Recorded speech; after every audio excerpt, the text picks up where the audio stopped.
Hello unicorns, it's Tiffany, there's Angelica, and we are back with another video. So as you can already tell, today we are back with another thirsty read. Now this time we're going to keep things short and sweet. We're going to be pairing a dark and stormy with a book, okay? Now a dark and stormy is a perfect book on these chiller winter nights, okay? It is made out of 3 simple ingredients, okay? That is dark rum, tequila, and ginger beer. That's because you need your dark rum to make you feel nice and warm inside, make you feel like you're getting a nice warm hug.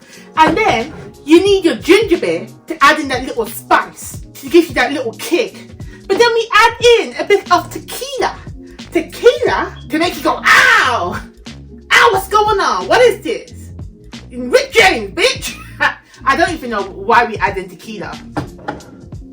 But it ain't a cocktail until you have 3 ingredients. Okay? So we got 1, 2, 3. I don't know why vodka's there. We're not playing with vodka today. So, let's get into the way we make a dark and stormy. First of all, you get your cup of ice. You fill up a high, tall glass with some ice. How much ice? You decide. There's some less. Let's just go with that much ice for now, okay? What you want to do, what I like to add, is a bit of citrus. A little bit of citrus to my dregs. Okay? Let's just squeeze that in there. Okay, so once you've added in your citrus, we're gonna add in some rum. Now they say 25 milliliters.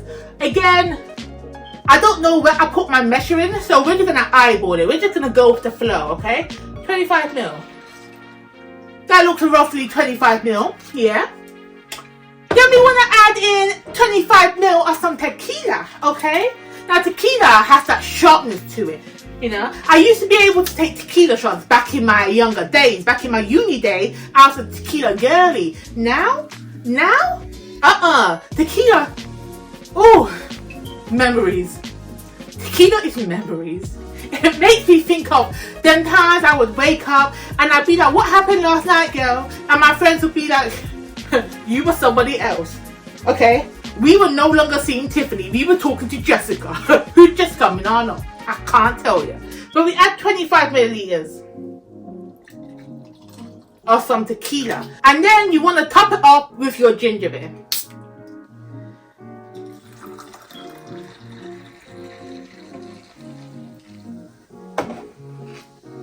Give it a bit of a swirl.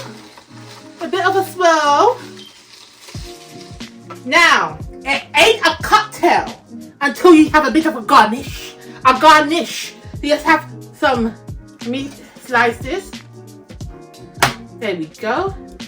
I got a little bit of a garnish left. Let me just put that inside. Is that not cute? There we go. Cheers. All right, taste test.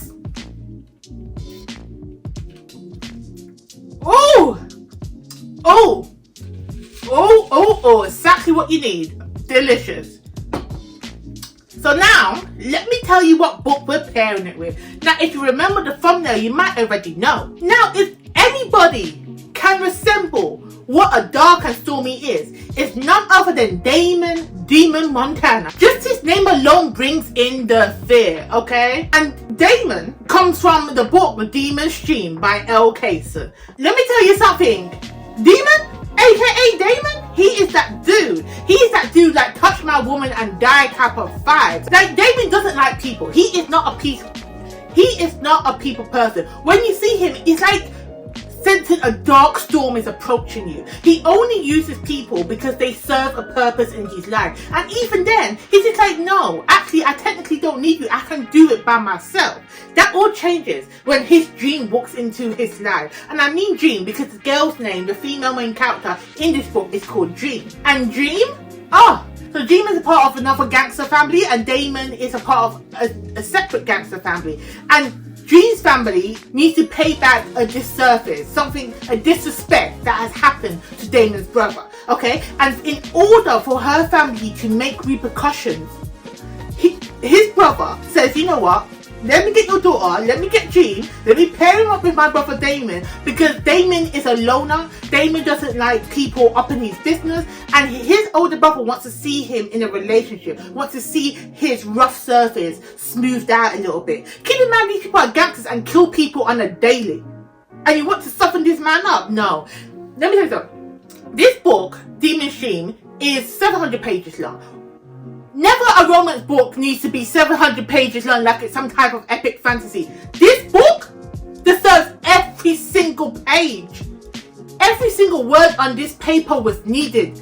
Not only do we have the relationship between our main male character, our Dark and Stormy, okay? We have the relationship between one of the sisters and his best friend and his buddy. I'm trying not to give it away. I'm trying not to give away any spoilers because I want you guys to read this book and just gobble it up without going in it with expectation. But you set your expectations high because this book is it. Trust me, I'm not really an urban romance type of girl. I don't really like gangster and dark romances. I enjoy one from time to time, but it's not normally what I reach for when I want my romances. I'm a stuff and fluffy type of girl. I like a bit of contemporary with a bit of mess.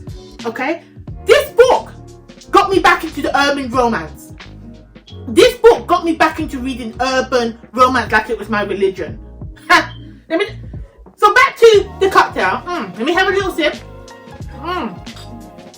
So in the book, we're following Dream and Damon, aka Demon. For 30 days, they are connected. They have to, I don't know, she belongs to him for 30 days for him to do whatever he wants. Now this ain't no type of force, abuse type of situation. She goes into willingly. So I think that if you don't like that type of dark romance where the woman is forced to do something she don't want to do, that's not it. She goes in willingly with this expectation that this is the task that she has to do to save her younger brother, and she's okay with it at that present time. But what develops between them, their romance, you know, the respect that he shows her was something to see, was fantastic. And then on top of that, her sister, who's meant to marry a no good, nasty, I don't want to talk about her fiance, but her sister finds love in an older man who runs some type of jazz club, a speakeasy.